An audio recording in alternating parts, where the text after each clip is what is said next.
تخيلوا معايا واحد كيعيط في القبيله وكيقول لهم البلاصه اللي كيصلي فيها الفقيه حيدوا الزربيه وشوفوا شنو كاين تحت منها. الناس ديال القبيله عارفين باللي السيد اللي كيغوت راه هبيل، وكان معروف باللي هبيل في هذاك الدوار. ولكن الحاجه اللي غتصدم الناس ديال هذيك القبيله هي ان هذاك الهبيل غيتسبب في حل ديال اللغز اللي داز عليه اكثر من 6 شهور. وما تخيلوش الزربيه اللي كان كيصلي فوق منها الفقيه اشنو كان تحت منها بالفعل. الفقيه ديال الجامع كانوا كيصحابوا باللي فقيه كيصلي بالناس وسالات القصه حتى غيلقاو باللي البلاصه اللي كيوقف يصلي فوق منها ملي حيدوا من فوق منها الزربيه غيلقاو باللي تما كاينه حفره ومردوم فوق منها التراب. غتقولوا مع راسكم ويلي على حفره، وكيفاش الفقيه كان كيصلي فوق من حفره؟ واش هو اللي حافره تما وشنو كاين وسط منها؟ غتقولوا مع راسكم باللي الفقيه كيصلي بالناس وما يمكنش يدير هذاك الشيء. غنقول لكم لا. السؤال اللي خاصكم تطرحوه كيفاش جامع كامل مزلج او البلاصه اللي كيوقف فوق من الفقيه باش يصلي هي اللي محفور تحت منها الحفره؟ غتقولوا باللي كاين الذهب ولا الفلوس في ديك الحفره، اولا الفقيه طيع على شي كنز وكيحفر عليه. غنقول لكم لا، الحفره اللي كاينه تحت من الزربيه كاين فيها واحد اللغز اللي ما يمكنش لك تخيليه وغيصدم حتى الناس ديال القبيله. اولا الهبيل اللي قال لهم قلعوا الزربيه وشوف شنو كاين تحت منها غيكتشفوا باللي ما هبيل ما والو، وكان داير غير هبل تربح لمده ديال 6 شهور. اما اللغز الثاني اللي كاين في الحفره غيخلي الناس تقول مع راسها واش يمكن الفقيه يوصل لهاد المرحله اللي ما كطيحش على البال. بغيتوا تعرفوا الحفره شنو كاين وسط منها؟ هادشي اللي غتعرفوه دابا بالتفصيل. ولكن قبل ما نكملوا هاد القصه بغيت نشكر كاع هاد الناس اللي ما كينساوش رقم 1 في التعليق. شكرا لكم كاملين واحد بواحد، ولا وصلتي حتى لهنا ما غتخسر والو الا درتي واحد رقم 1 في التعليق باش تبان مع هاد احسن المتابعين اللي كتشوف. ويلا نكملوا القصه ديالنا.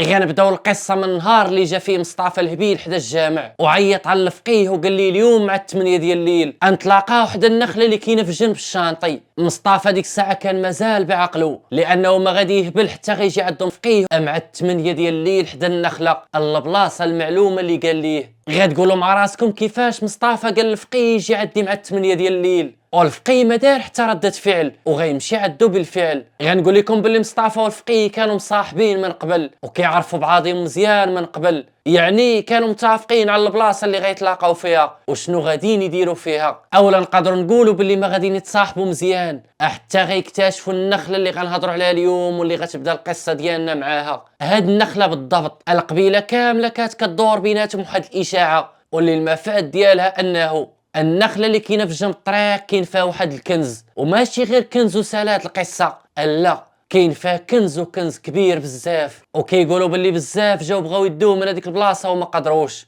دابا غنرجعوا عند مصطفى والفقيه. الفقيه ديال الجامع راه كان فقيه كما كاع الطلبه كيصلي بالناس وكيدير الدور ديالو. اما بالنسبه لمصطفى فكان كيجي للجامع يوميا كيصلي فيه. هاد خونا اللي هو مصطفى من كثرة ما انه كيجي للجامع غيولي مصاحب هو والفقيه، ولاو ملي كيصليو الصلاه كيخرجوا من وراها وكيبقاو مجمعين بيناتهم حتى كتوصل الصلاه اللي جايه من بعد. ولكن الغريب في الامر هو النهار اللي غيكون بالجمعه ومن ورا صلاه المغرب بالضبط مصطفى غيصلي وغيخرج وغيبقى مجمع مع الفقيه حتى يقرب يصلي العشاء ويمشي بحالو. هنايا فين غتجي الفكره ومصطفى غيقول للفقيه واش عندك مع داكشي ديال الكنوزه او لا واش كتعرف تطلع شي كنز الا لقيتيه. الفقيه غيقول لمصطفى واش كاين شي كنز بالفعل او لا كتعطيني غير مثال لانه في حاله الا كان شي كنز انا عارف شنو ندير ليه. مصطفى ملي سمع باللي الفقيه راه باغي يدخل على شي كنز وباللي ما كيضحكش في الهضره ديالو غيبدا كينعت ليه النخله اللي كنا كنهضروا عليها في الاول وغيقول ليه واش عرفتي النخله اللي نايضه في جنب الطريق وغينعت عليه بالضبط. غيقول ليه الفقيه ديك الساعه ويلي على النخله شكون اللي ما كيعرفهاش.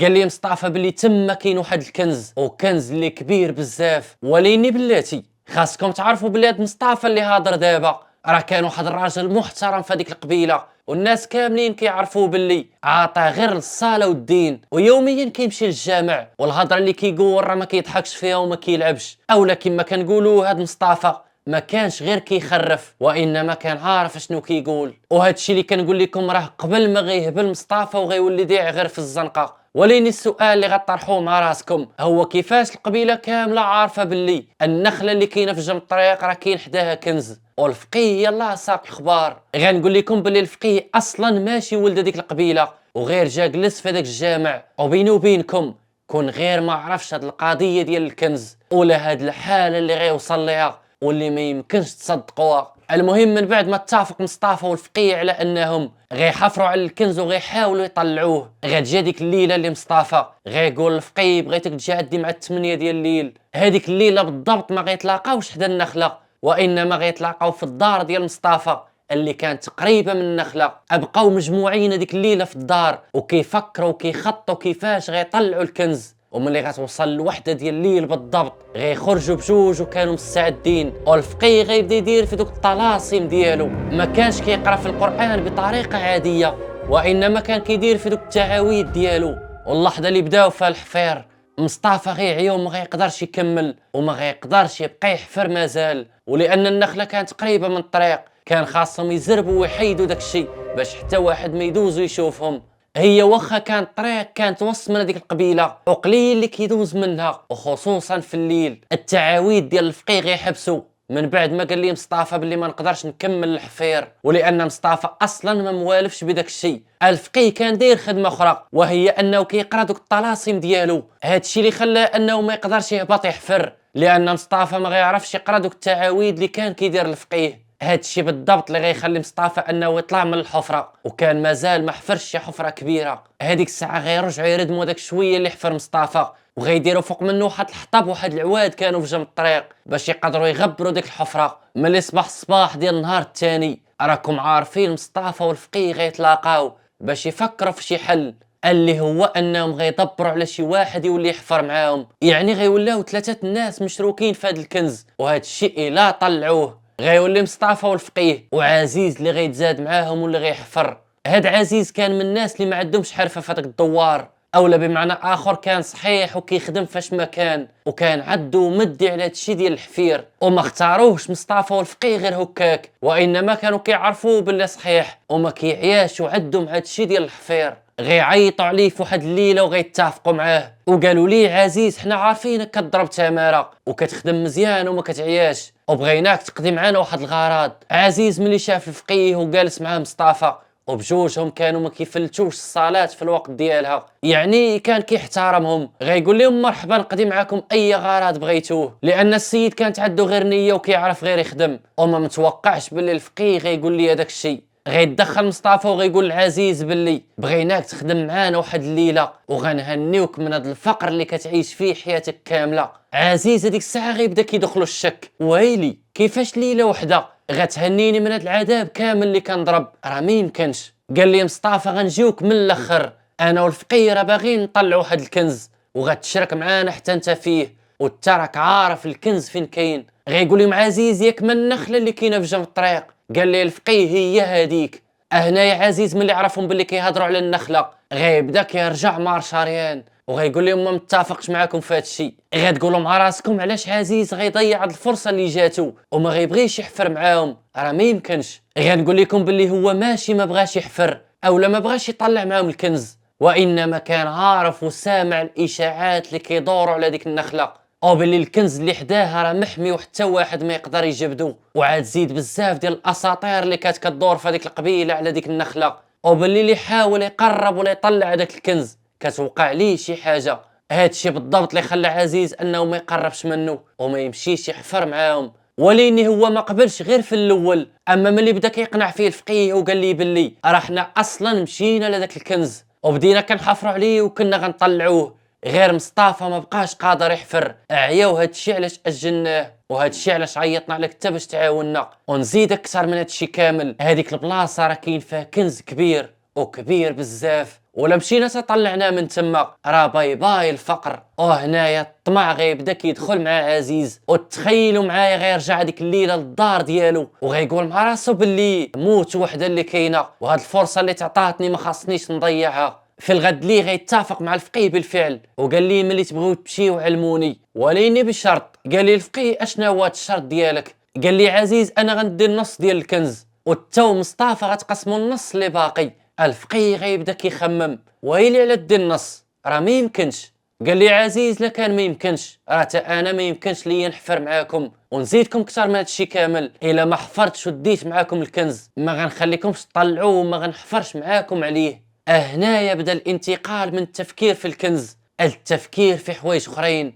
والفقيه غيعيط لمصطفى ديك الليله وغيقول لي يجي عندي باش نهضروا في الموضوع. وبالفعل هذاك الشيء اللي كاين، مصطفى والفقيه غيتفقوا على عزيز باش ملي يسالي ويحفر الحفره يساليو معاه حتى هو، يعني فكروا انهم يصفيوها ليه. هنايا بدات الخطه باش عزيز ملي يمشي يبدا كيحفر ويقرب يوصل للكنز غيصفيوها ليه وينزل مصطفى يكمل الحفير. وتخيلوا معايا راه هاد الجوج اللي كنهضروا عليهم راه فقيه وصاحبه اللي كانوا ما كيحيدوش من الجامع. وليني خاصكم تعرفوا باللي احنا في هاد اللحظه كنهضروا غير على مصطفى والفقيه، وراه ماشي كاع الناس بحال بحال. المهم غنحبسوا هنايا وغنجيو هاد الليله اللي اتفقوا فيها باش انهم يبداو الحفير. كما العاده ملي تلاقاو ووصلوا لعين المكان، الفقيه بدا كيدير في الطلاسيم ديالو ومصطفى وعزيز بداو كيحفروا، كانوا معاونين بيناتهم على الحفير. وتخيلوا معايا مع الجوج ديال الليل بالضبط اللحظه اللي بالفعل هبطوا مزيان في الحفره وحفروا مزيان.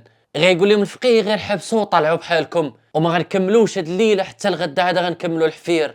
قال لي مصطفى علاش غنحبسوا الحفير وماشي هادشي اللي اتفقنا عليه؟ غيقول لهم الفقيه بلي ما بقيتش قادر نكمل في هادشي، غير حبسوا الحفير حتى الغدا. هذيك الساعه مصطفى وعزيز كانوا ما عارفين والو وما فاهمين والو في داك الشيء، كيعرفوا غير يحفروا. وملي قال لهم الفقيه حبسوا غيحبسوا بالفعل الحفير. وليني الخطه اللي طاحت على الفقيه هي انه غيدي عزيز ومصطفى للجامع، واللحظه اللي كانوا هاضرين فيها غيسولوا الفقيه علاش حبستي. قال لهم بلي ما بقيتش قادر على دوك التعاويذ ودوك الطلاسيم اللي كنقول وما بقاتش عندي الطاقه باش نكمل داك الشيء، هادشي علاش حبست حتى نسترجع الطاقه ديالي ونكملوا غدا. ولين اللحظه اللي كانوا هاضرين فيها كانوا هاضرين وكياكلوا في شي حاجه. مصطفى والفقيه كانوا كياكلوا ماكله اللي عاديه، ولين عزيز كانوا دايرين لي تسمم في الماكله، اولا بمعنى اخر الفقيه اللي كان داير التسمم في ديك الماكله ديال عزيز من بعد ما غيفقد عزيز الوعي ديالو وبالضبط وسط من الجامع. تخيلوا معايا غيحفروا ليه في البلاصه ديال الفقيه فين كيصلي، وهذا الشيء لان ديك البلاصه كانت غير مقاده وما مزلجاش بحال الجامع. هذا الشيء اللي خلاهم انهم يحفروا ليه تما وغيدفنوه وغيقادوا الارض وغيرجعوا عليه الزربيه كما كانت. واللحظه اللي دفنوه فيها ما غيخليوش الاثر وراهم، وبالفعل ما غيقدر حتى واحد يعيق بهم لانهم القضيه اللي داروا غيغبروا لها الاثار بصفه نهائيه. وغتبقى التساؤلات على عزيز فين غبر وفين مشى، والناس ديال القبيله ما عارفينوش واش مشى لشي مدينه بعيده خدام اولا فين اختفى فجاه. ملي غيجي الغد اللي غيمشي مصطفى والفقيه البلاصه ديال الكنز باش يكملوا الحفير ويطلعوا الكنز، وغيهبط مصطفى لعين المكان وغيبدا كيحفر لانه كان ما بقى والو ويطلعوا الكنز على حسب الهضره اللي كان كيقول الفقيه. من بعد ما بقى كيحفر مصطفى تخيلوا معايا المفاجاه اللي غيلقاو، غيفوتوا القياس ديال الحفير اللي كان خاصهم يحفروا وما غيلقاو لا كنز لا والو تما. والاشاعه اللي كانت كدور في الدوار باللي كاين كنز حتى الفقيه زاد اكدها وقال باللي بالفعل كاين كنز تما. ولين ملي حفروا الحفره في عين المكان وبالضبط فين قال لهم الفقيه ما غيلقاو لا كنز لا والو. والقصه ما غتساليش هنا وانما ملي غيرجعوا للدار مصطفى غيبدا كيفكر في الكنز اللي كان باغي يجبد وما جبدوش والفلوس اللي كان كيحلم بيها وما كاين منها والو. وبدا كيفكر في عزيز اللي صفوا ليه ودفنوه في الجامع، وبدا كيأثر عليه التفكير بالفعل تا غيدخل في واحد الحاله نفسيه اللي ما يمكنش تصوروها. ما غنقولوش باللي مصطفى ولا هبيل وانما ما بقاش مهتم بالحياه ديالو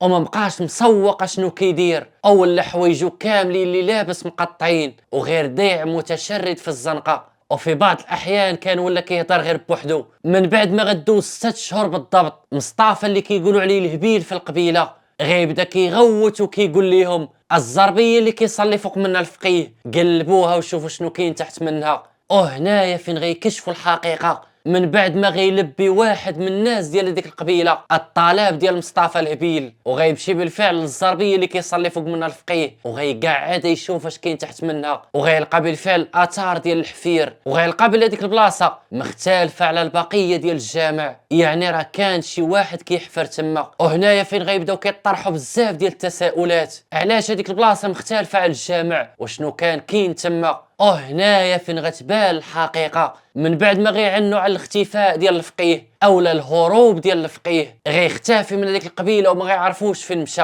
الناس هذيك الساعه ما غيحفروش البلاصه وانما غيتصلوا برجال الامن وملي غيجيو لعين المكان وغيحفروا تما راكم عارفين اشنو غيلقاو الجثث ديال عزيز اللي كان مختفي وما عارفينوش الناس ديال القبيله فين مشى، وغيبداو البحث ديالهم على الفقيه فين اختفى. بطبيعه الحال من بعد ما غيعتقلوا مصطفى اللي كان غير هبيل في الدوار، وهو اللي غيعاود ليهم كل شيء بالتفصيل. ولو ان مصطفى كان كيبان شويه باللي ماشي هو هذاك، ولكن رغم ذلك غيعاود الرجال الامن كل شيء داكشي اللي كان واقع، وكيفاش تصفوا العزيز ودفنوه في هذيك البلاصه، واللحظه اللي كان كيعاود لمصطفى الهبيل اشنو وقع. من وراها بشي ايامات غيقدروا البوليس يلقاو القبض على الفقيه، وكان في مدينه اخرى بعيده على البلاصه اللي كان كيسكن فيها. وبطبيعه الحال الفقيه ما كان عندهم ما يخبي، وغيعترف لهم حتى هو بنفس الحوايج اللي قال لهم مصطفى. ومن بعد المحاكمه ديالو غيتحكم بالمؤبد. وهاد القصه اللي سمعتو حاولت نعاودها لكم بالطريقه ديالي، وهي ماشي قصه مغربيه،